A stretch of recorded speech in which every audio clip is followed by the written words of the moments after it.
This is Houston Matters. I'm Craig Cohen. Good morning. Thanks for joining us here on News 88.7 and on Houston Public Media's YouTube channel. Coming up this hour are some of the things longtime Houstonians miss about the Houston that they used to know, holding them and the rest of us back. Are there some things we should just let go of? We'll contemplate that. Also, a mega church's Christmas show goes awry, and Mariah Carey sets a record with a more than 30-year-old song we discuss on this week's The Good, the Bad, and the Ugly. All right, let's talk about nostalgia. It is powerful, especially at this time of year when we reflect on where we are, where we're going, and inevitably how it compares to where we were.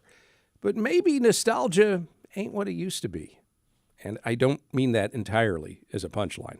Here in Houston, nostalgia tends to center on those things we used to have that we don't anymore, like Astroworld and the Astrodome and that one restaurant from 40 years ago. And we should still have these things. And why can't Houston be like it used to be?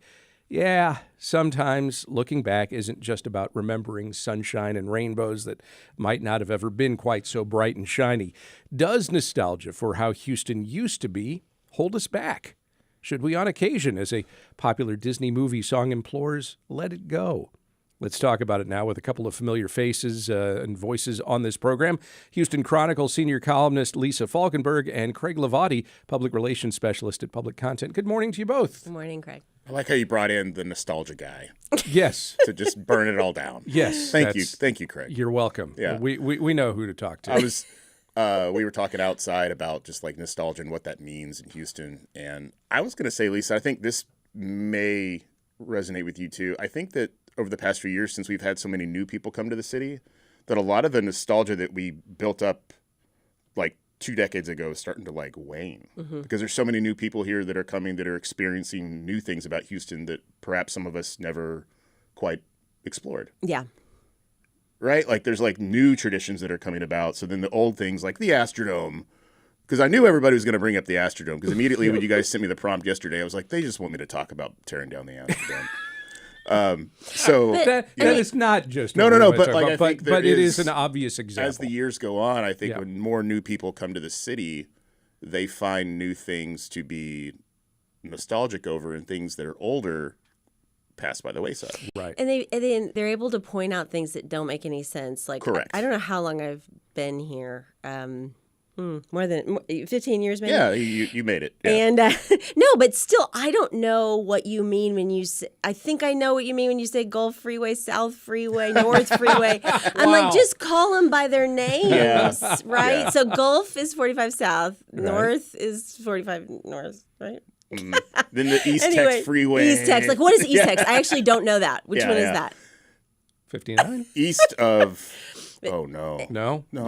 See, oh, no. Okay, this makes me look good. I think that's I-10 East going towards gambling. Ah. Yeah. There we go. Anyway, that so that kind of stuff, yeah. I'm like, what? Now, I know what a feeder is, and everybody's got their own name for, the access roads. We called them access roads in Seguin in San Antonio.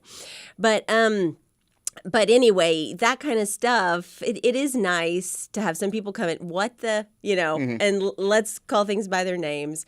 But speaking of driving, I think one thing is, the nostalgia of Houston as this car city. And our mayor, John Whitmire, I think still holds that nostalgia and affinity for cars. And I am a hypocrite. I drive sometimes 4 hours a day to schlep my 3 children across to schools that I think are so good that we got to go across town, and then they have all the extracurriculars. So I'm terrible, but I wish we could let go of the idea that the car is king when we're talking about safety, because even somebody like me, I think I'm an okay driver. I try to look out for people, but I'm not cognizant. I'm not aware of pedestrians like I should. I don't prioritize them in my mind. My car is what matters. And if somebody's crossing the road, I'll try to be aware, but maybe I'm not. And I've had some close calls, and we can kill people that way. And it's terrible. And you go to San Francisco a couple of years ago, I was up there, and there's big signs that warn you of $100 fines if your fender touches the crosswalk, gets into the crosswalk. we don't have that here. So that's a part of the culture I really wish that we would just train people to be aware of pedestrians and be safer. So embracing humanity. Yeah, why not? Before we get too deep into this, first of all, a quick clarification for you, Lisa. 59 North, that is what takes you to East Texas. Thank you. It is therefore the East Tex for you. Okay. And I was wrong. Wow. Well, there you go.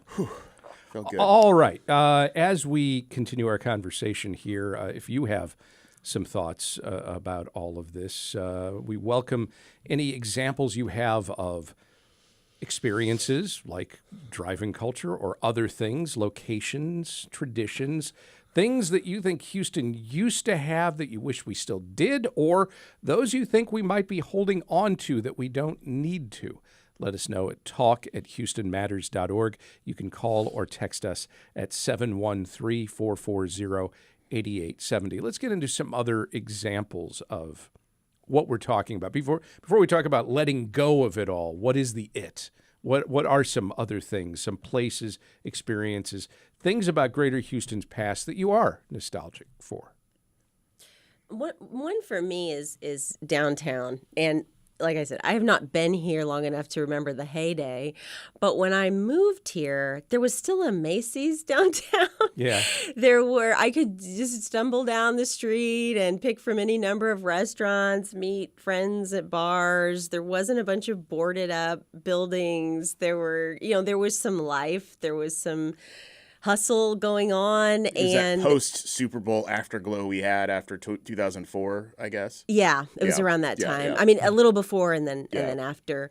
So so are we getting ready for that with the World Cup? I mean, what are we doing? But when I'm down there, I have a kid who goes to school down there, and so I'm down there often, and I'm just not seeing what I would like the world to see when they come to Houston. I want it to resemble the bustle, the hustle, the grit of this city. Well, we got the grit going on, but not the hustle. And so, I don't know. But I can't be nostalgic enough for this, what used to exist a long time ago when so many people were located downtown. Yeah, I think there is this concept, too, that we need to leave behind in 2025. God, that sounds weird to say. Maybe embracing next year how we are a world city. And leave behind that small oil town vibe that some of us still have. I mean, we're bringing the World Cup here. The World Baseball Classic's going to be here. Embracing that we are a world-class city. No, don't say I think okay, it's Craig, time, that term, world-class city, is nails on a chalkboard. Really? It's like, Houston, Why? we have a problem to me. Because when I first moved here, I guess I had lived in Austin and then Dallas before that. Okay, so Dallas obviously thinks it's doesn't even know where Houston is and all that. So I move here, and there just seemed to be such a complex in every story, in every conversation. World class city, Houston, fourth largest world class city, kind of reminding everybody that we're here. Yeah. And so I don't know. I think that in the years that followed. So we need to leave behind the underdog vibe Yeah. here. I agree with that. And the that complex, really. That is something that I think you see in a number of cities around the country, this sort of inferiority complex. And it's usually geared towards one other city. Here in Houston for a long time, that was probably Dallas. This sense that for some reason the rest of the country sees Dallas as this thing that is bigger, better than Houston. And of course, everybody would quickly say, but wait a minute, look at our population. We have a larger population in our city than Dallas has in theirs. Oh, yeah, well, you're not including Fort Worth. Okay, but then we've got this huge metro area. Well, so do they. We got Beaumont. And there's this fight. Well, the fight ensues, the rivalry Yeah. ensues. Is that something we should just let go of? I believe so. Yeah. Yeah. I think we're now in terms of we're New York, Chicago, Los Angeles. Why are we? I think, and honestly, I think geographically, I think Dallas gets that because they are more north in the state, so they're more easy to get to. It's a bigger media market, but Craig, I've asked this question of so many people, and the number one reason I get that Dallas has more notoriety and is more known. I know it's coming. Dallas, the TV show. Yep. Because of that TV show and the global and viewership. Yet, that is a 40-year-old, 50 years old. 50-year-old Yeah. TV show. And I know there was like a reboot or something. There's a reboot of everything. But I mean, it's like a 50-year-old show. And that gets at really the heart of what we're talking about here. And I'm going to give another example that really kind of prompted this. Last week, we talked about a documentary about Bum Phillips, about the longtime Houston Oilers coach, who is still beloved here, of course. The Houston Oilers are still beloved. I want to start talking about that. Okay. Is it time? It's been Let go of the Oilers decades. nostalgia? Yeah. Decades. Yeah, it's over with. She's And not coming back. The Texans are broken here up. now and have been here for a long time Yes. and are as successful these last few seasons as the Oilers really Yes. were in their heyday. I'm real close anyway. Yeah, no, we definitely why are should we doing leave. this? We need to leave behind the Okay. Oilers. I And it's am- great. It was cool. The colors were awesome, but they didn't do that much. Do you think that's what it was, Craig? I learned from your reporting that it seemed to be really about leadership. It seemed to be really about a guy who seemed to genuinely care about the people he was leading and about the city and establish a sense of pride that maybe Houston didn't have before. And that's what it was about. I could see And that. so do we have that now? Do we have something to replace it? We're still clinging to that because I think for football also too. Match is is just- Mac. I mean, Yeah. for some people. like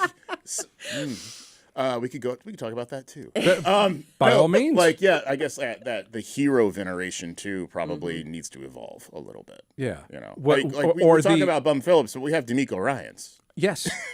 You know, that's who is as and don't get me wrong, passionate and I engaged. love Bum. Bum Yeah. was, I met him a few times. I was at his funeral. Like it was, an amazing person for the city.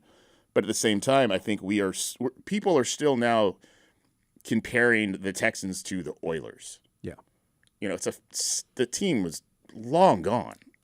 Are we also we're getting back to this notion of veneration of personalities? Are we holding on to ideas of and ideals of Yes. who people were and not always looking at just who they are and accepting them for who they or are? how they've evolved? Yeah. Or we that learn too. more information about them.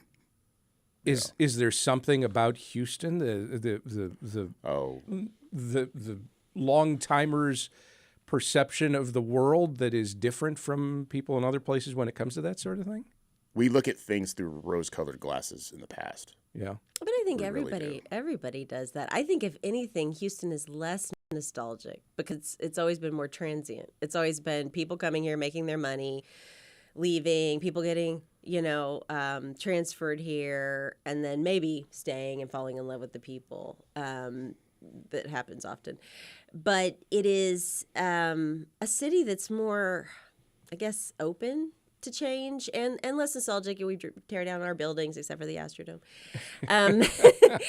But, you're willing to let that go and move on to the next thing. And I was 27 when I became a columnist here. And I don't think I could have survived in Dallas or maybe even San Antonio. Nobody else would have put up with that. This kid who'd never lived in Houston coming and writing about the city. And so for a few years, I wrote from the cheap seats. I don't know about this. Let's go find it out, reader, together, and blah, blah, blah, until people started to trust me and think I actually had some sense. But I like that about this city. It was kind of, a lot of people, not everyone, welcoming, willing to give somebody a chance. I had an editor once who said, the thing about Houston is that you can have lunch with anybody once.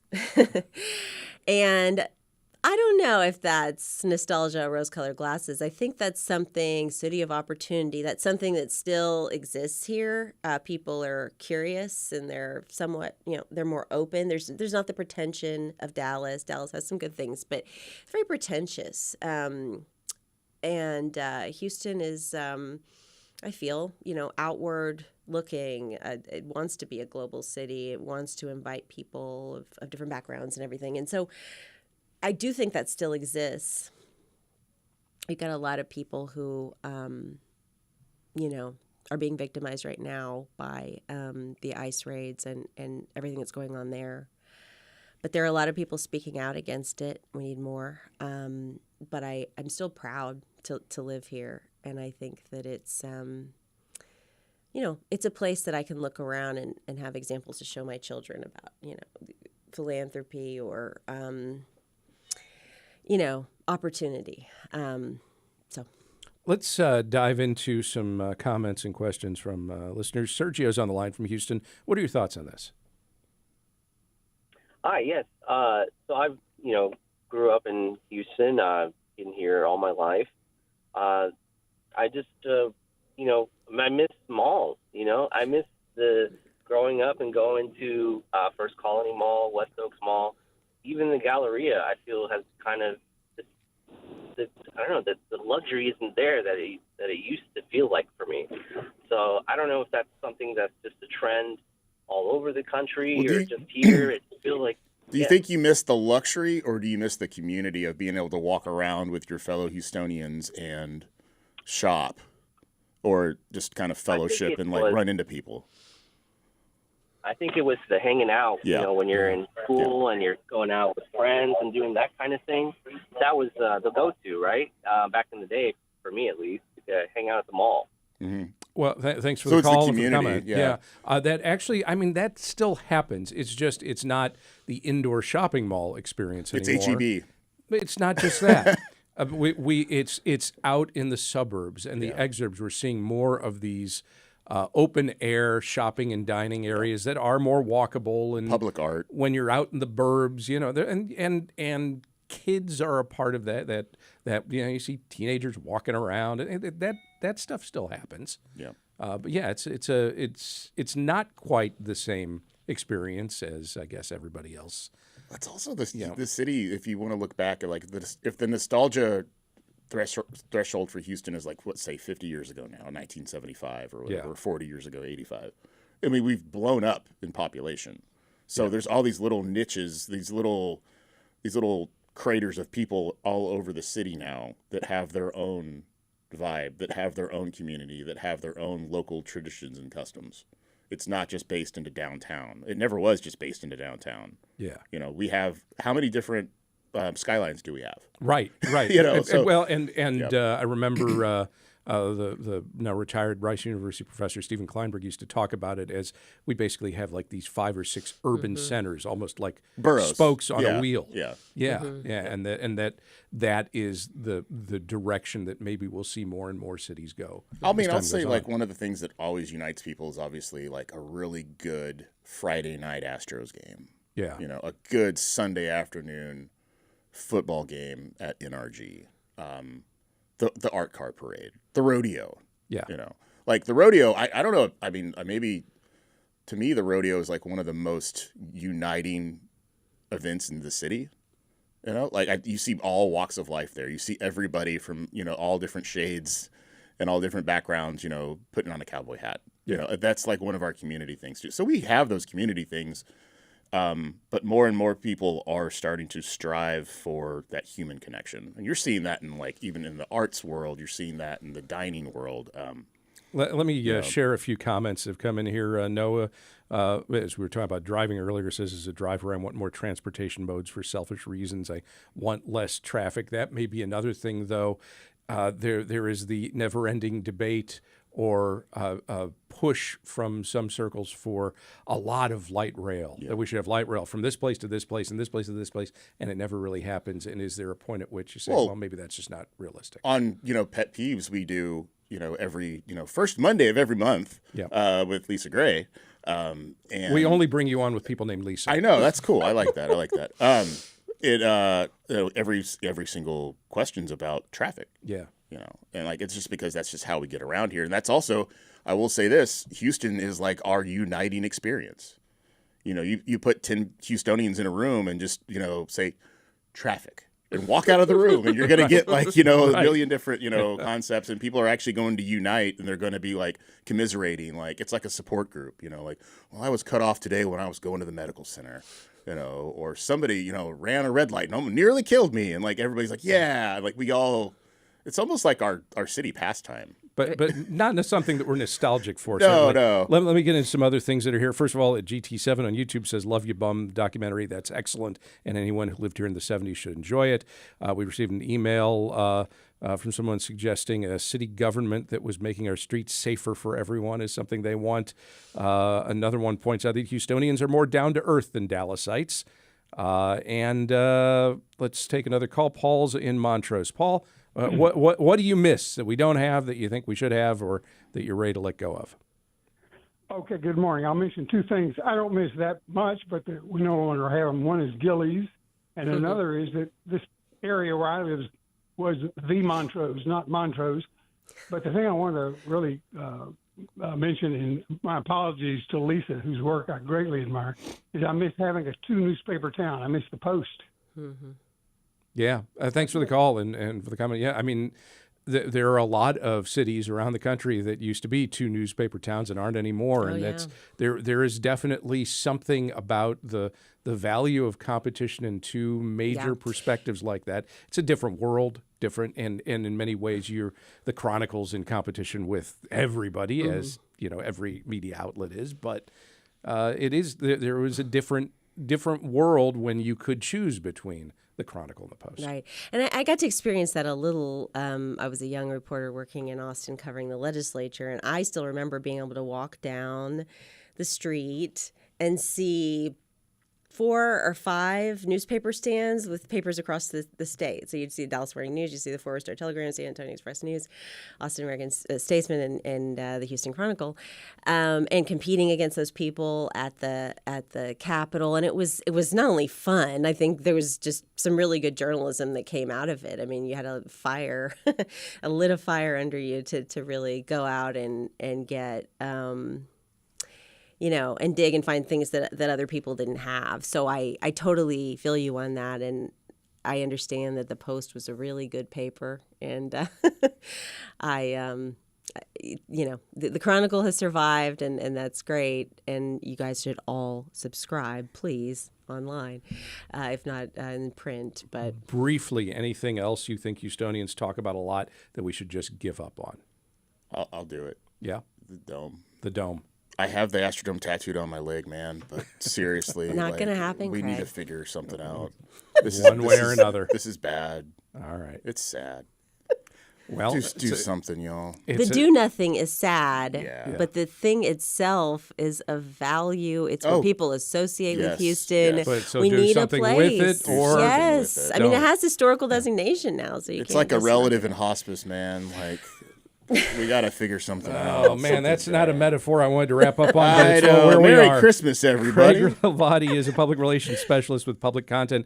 Lisa Falkenberg is a senior columnist with the Houston Chronicle, who's going to stay right where she is for the good, the bad, and the ugly next. But Craig, thank you, and Lisa will talk with you in a minute. Thanks. There you go. And among our topics ahead, Mariah Carey stands alone on the charts as Houston Matters continues. You count on Houston Public Media. That's why you're here right now. Take the next step and become a new member today. Every gift makes a difference. And with a gift of $5 a month or more, you'll receive PBS Passport, a member benefit that lets you stream more of the shows you love anytime. It only takes a minute to make a big difference. Join as a new member today at houstonpublicmedia.org/donate or call 800-364-8300. HoustonPublicMedia.org/donate. Support comes from the Moody Center for the Arts, hosting Art Lab, where guests can create zip tie sculptures inspired by biomorph. 10 a.m. to 5 p.m. December 16th through the 20th. More at moody.rice.edu. Support comes from John Moore, helping with plumbing, electrical, and air conditioning repairs, including out-of-warranty units since 1965. Details at 730-2525 or at johnmooreservices.com. Houston Matters with Craig Cohen is made possible in part by Ellen Benninghoven and Dr. Michael Schaefer, and with gifts from listeners like you.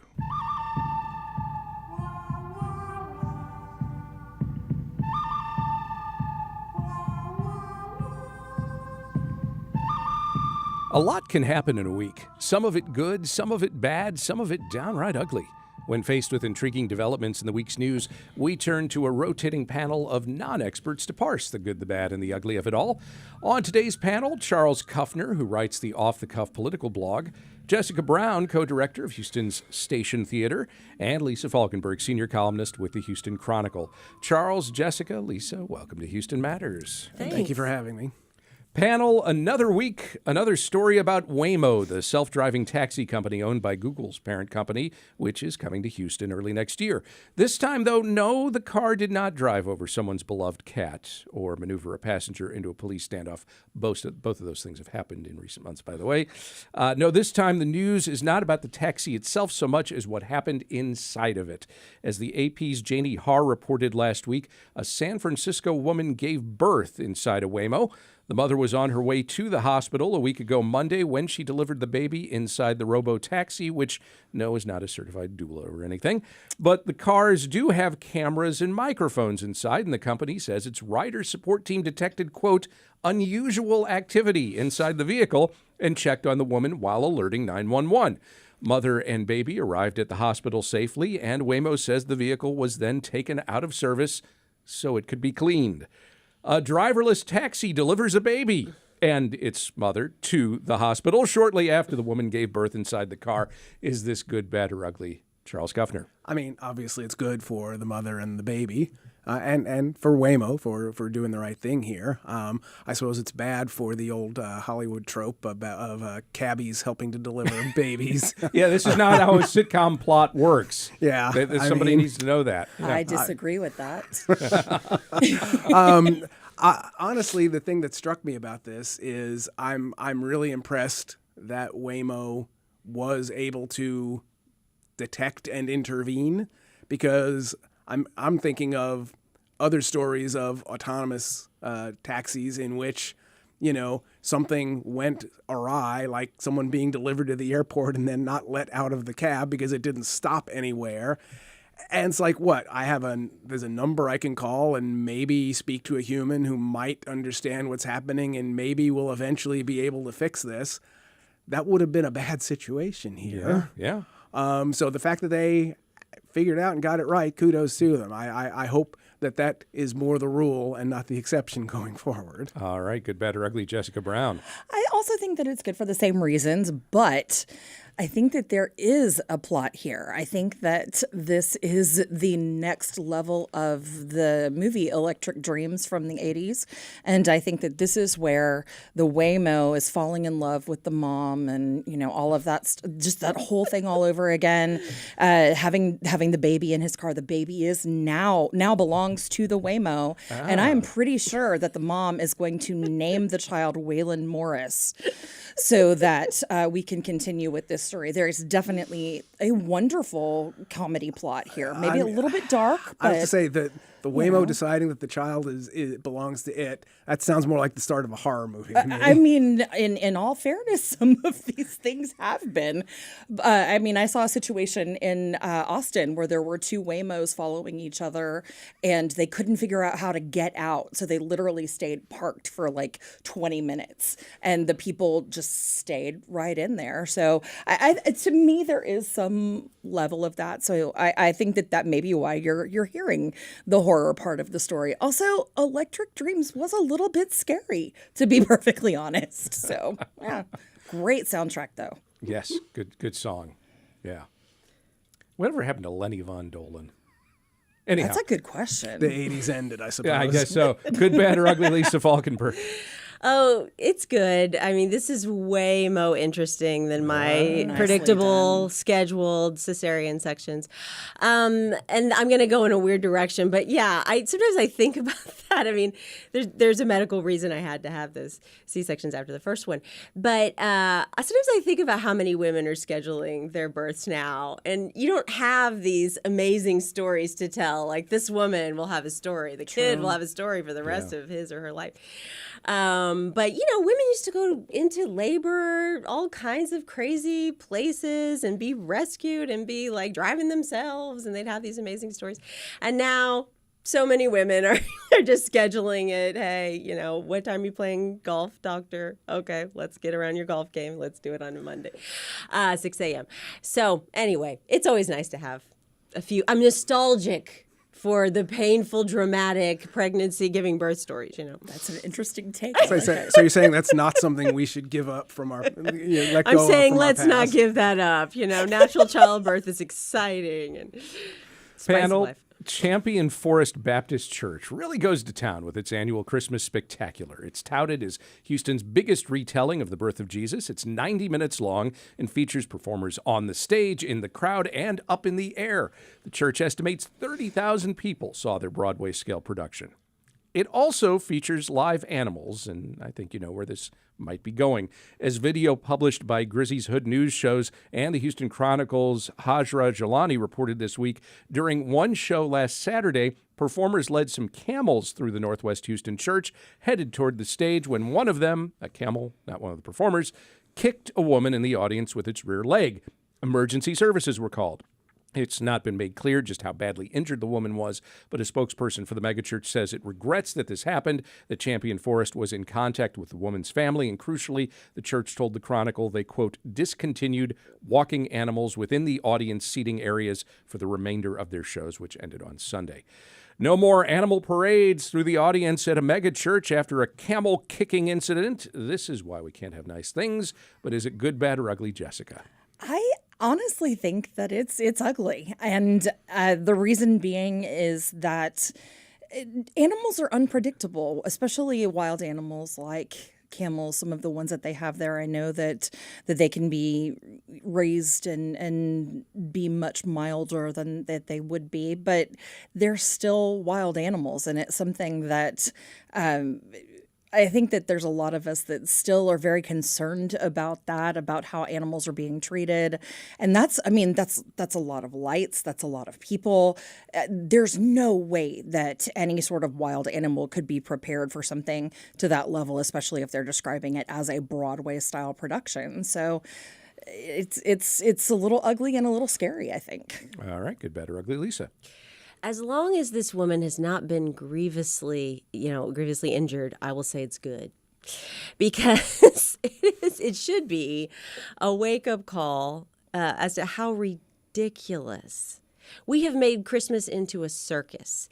You know, some people are saying you're taking Christ out of Christmas. Well, Christ never advocated, for humanity to waste a bunch of money on, a circus to celebrate his life instead of, what he actually taught about, giving to the poor, taking care of the least of these, welcoming the stranger, the migrants.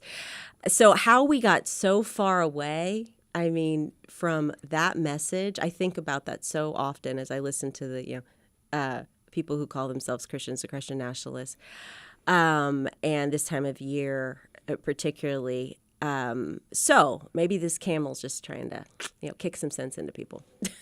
Okay, good, bad, or ugly, Charles Kuffner. I have a question about the camel. Where did it come from? I assume it wasn't living at the church like as a pet, where it was then called into service in December for this extravaganza. Yeah, how do you get a camel? So, that's a good question. Do you rent one? Camels are there camel brokers out there? Are they licensed? That's something where we don't have the time to explore it. But yeah, where did the camel come from? Does it live like on a like the camel equivalent of an alligator farm where people come out to visit the camels? Hey kids, get in the car. We're going to the camel farm. And there's a discount on Hump Day. Yes, thank you. Very good. I like that. Man. What do they? That was for you, Craig. What do they do with them in the off season?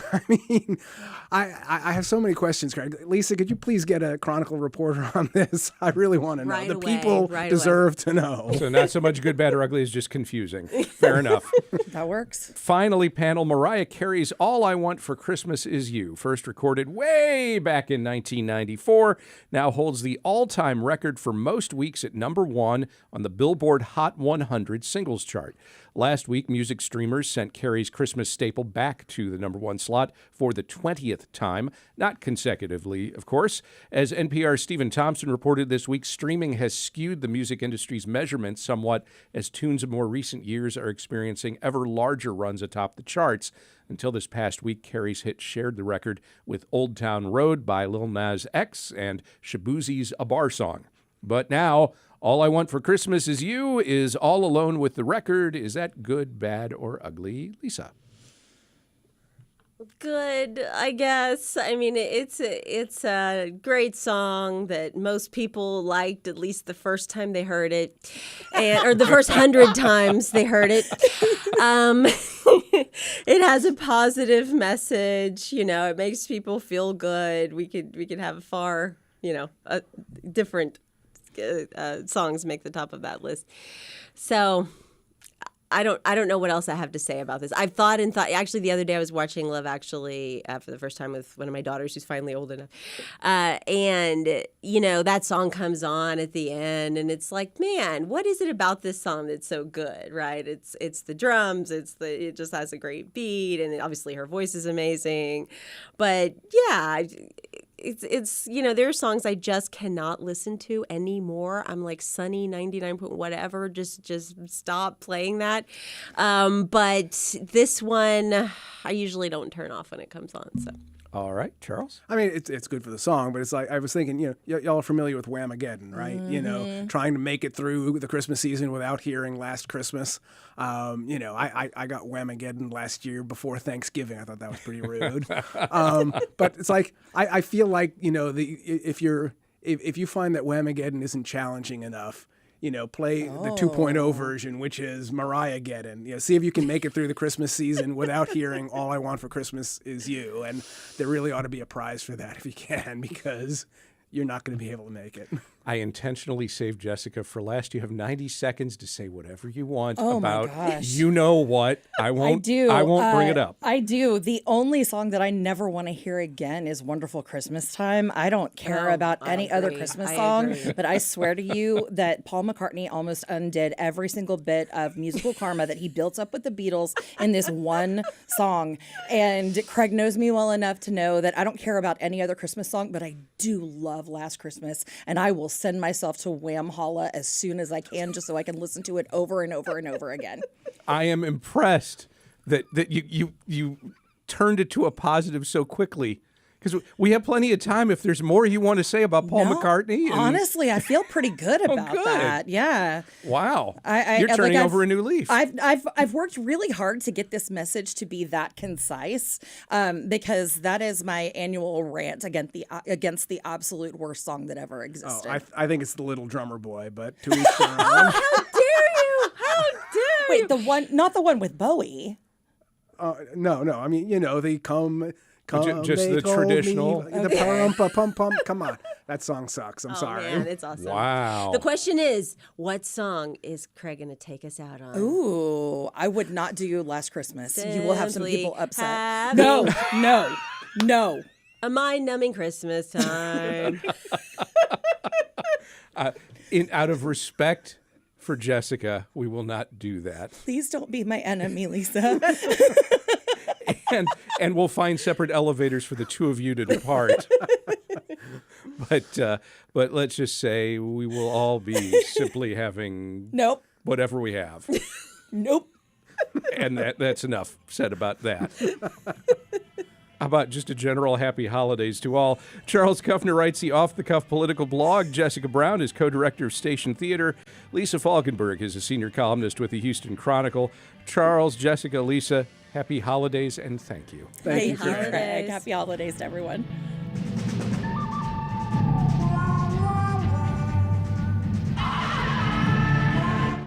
It's not just your car. It's the one that brought your kids home from school, took you cross-country, held memories, laughter, even a few breakdowns. When it's time to let go, give your car a new purpose. Donate it and turn memories into meaningful support for this station. Plus, you'll enjoy free and easy pickup, potential tax benefits, and a simple donation process. Your gift supports the programs you and your family love. Donate today and help keep public media strong. Call or donate online. Inspired by Biomorph. 10 a.m. to 5 p.m. December 16th through the 20th. More at moody.rice.edu. Support comes from the Museum of Fine Arts Houston, presenting Art and Life in Imperial Rome, Trajan and His Times, exploring the impact Emperor Trajan had on art and culture during his reign. Now on view, tickets at mfah.org. Support for Houston Public Media comes from Metro, introducing Metro Downtown Direct. helping riders get home for the holidays with non-stop service between downtown and Bush Intercontinental Airport. Details at ridemetro.org/500. The documentary Finding Ben, A Father and Son's Discovery, screens tonight at 7:30 at the Match. It's the story of a Houston father and son who have only known one another for little more than a year. Courtney Lindsay and his dad, Ben Jackson, connected through a genealogical search. The pair explained how and the impact it's had on their lives since. To Houston Matters producer Michael Haggerty back in June, Lindsay explained how he first concluded that the man he had always thought was his biological father wasn't. It was never like a definite, like, this is not your dad. It was always like something inside of me that kind of looked at him and was trying to always find myself. And so I look at this guy who was supposed to be my so-called biological father, and I'm tall, he's short. My mom, she's tall, so okay, maybe I got some height from her. His teeth, he has like a little gap. I have straight teeth, tight, no gaps. I'm like, not from her. My mom has a little gap. I'm just like, man, I'm just not finding myself in anybody. And I would go to my mom sometime and say, who do I look like? She's like, I don't know. But, it was just a revelation that I had came to on my own. And I was just like, something's just not adding up, So how did you go about finding Ben? Once you realized, hey, this is this other person is out there. So once the cat was out the bag, so to speak, then it was like, okay, well, I really wasn't too gung ho about looking for somebody. I was 38 at the time. I'm like, I'm good. I'm an entrepreneur, father myself, husband. I wasn't too thrilled about looking for somebody else to figure out what kind of space I can make for them in my life, right? And that part as a grown man is always like, no, I'm good. I've made it this far. I'm okay. But my wife was just pressing in me because we have two boys. And she would press in me, and she was like, I kind of want to know, we have these boys. I want to know, what do they have in them, who they look like, all of the things health-wise. And one day she came to me, she said, hey, a friend of mine just found his dad. And he found him through Facebook and through 23andMe, a DNA test thing. It was a good story. I'm like, yeah, that's cool. But she kind of hooked me because she knows I like genealogy, I like history, all the things. And so I was a little bit intrigued. So I went on ahead and I did the sample. I wasn't thinking to get much out of it.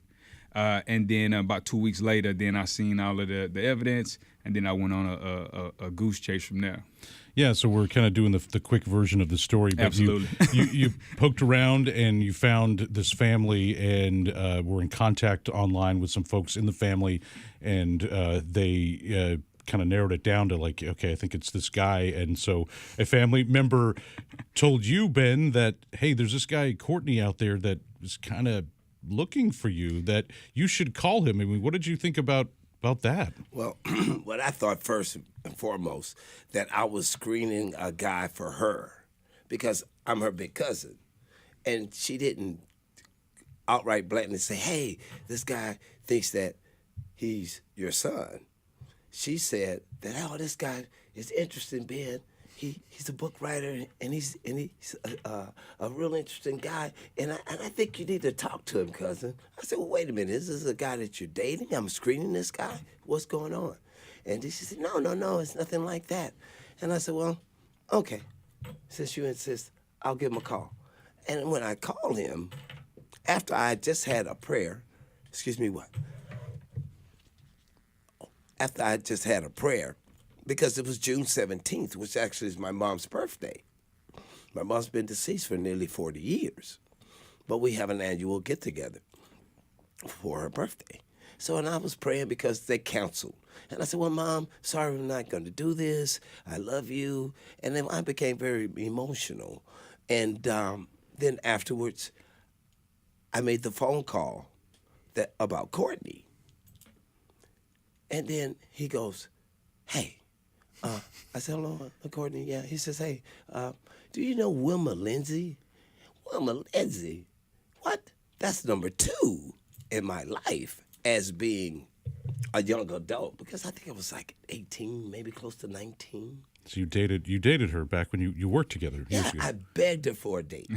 Okay?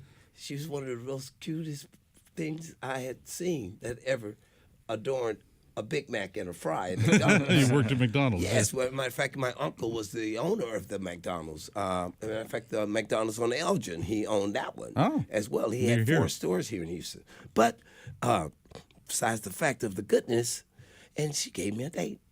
And, of course, I would have never forgotten her. And so, I mean, Courtney says, I think you're my dad. What did you think of that? I just staggered. It staggered me. And I literally walked backwards on my patio. And then I dropped my head and I raised my head up and I felt a pat on my back spiritually saying, here you go, son. Wow. And Courtney, I mean, I know you saw photos of each other and thought, okay, the resemblance is uncanny. This has got to be true then. Yeah. So actually, the relative that I had made contact with, she was like, I'm gonna send you a photo, and I'm gonna tell Ben to give you a call. I said, okay, that was easy, And I waited around for about an hour or so, got that photo, and I held up to my mirror. And I looked at it, and I'm like, oh my God. And I'm talking about the wrinkles in my forehead, teeth, chin, nose, everything, eyes. I was like, dang, And you guys met just a year ago, the day after Father's Day, a year ago. So you've only been in each other's lives for a little while. I mean, and you just like immediately integrated into each other's lives. I mean, how has that been? Wow, me, man, I was raised with so much love, reared by my uncles and my aunts and my mom. And my dad lived in Los Angeles, so I didn't see much of him. So I really desired a father's love. So I interacted through my relatives, that love. And so it was so much in me as it is today. It was just so easy and so desirable inside of me that it became just a practice spiritual routine to love this man. Yeah. And for me, I had to change my heart posture, if I'm being honest, because it was just a little different. I was surrounded by love and had loving people around me, but when it came to finding a father figure, or this father, I had to pretty much change my heart posture to accept whoever and whatever this person was and who he was going to be in my life, right? What has it meant to you to have Ben? You said you didn't feel like you needed it, but now to have Ben in your life. Yeah, and so the funny thing about that is, you tell God all your plans, and then He, slaps you in the face and tell you, this is what you're gonna do, And so it was that type of moment.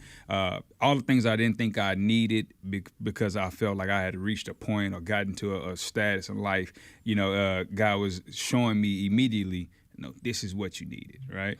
You think you need you don't need a hug or need this and that, and I didn't grow up with that type of male love, and this man here is just oh, give me a kiss, son, and so all of those things. And I never once, I don't pull away from him, don't tug away from him, all of the emotional affection, it's just so natural because I had to change my heart posture to be able to accept whoever he was going to be. Courtney Lindsay and Ben Jackson talking with our Michael Haggerty in June. The pair are the subject of the documentary Finding Ben, A Father and Son's Discovery. It screens tonight at 7:30 at The Match. And that'll do it for today's show. The Houston Matters team includes Michael Haggerty, also Joshua Zinn, Brenda Valdivia, Mincho Jacob, and Laura Walker. Jared Carroll's our technical director. Remember, you can check out Houston Matters anytime. Subscribe to our podcast for the audio. Visit Houston Public Media's YouTube channel for the video. Comment, like, subscribe, and the rest, or reach out to us anytime at talk@houstonmatters.org. On Monday's show, the top Houston and Texas stories of 2025. We'll review them with Houston Public Media reporters. I'm Craig Cohen. Michael Haggerty will fill in for me on Monday. Till then, have a great weekend. Then join Michael Monday for those and other Houston Matters.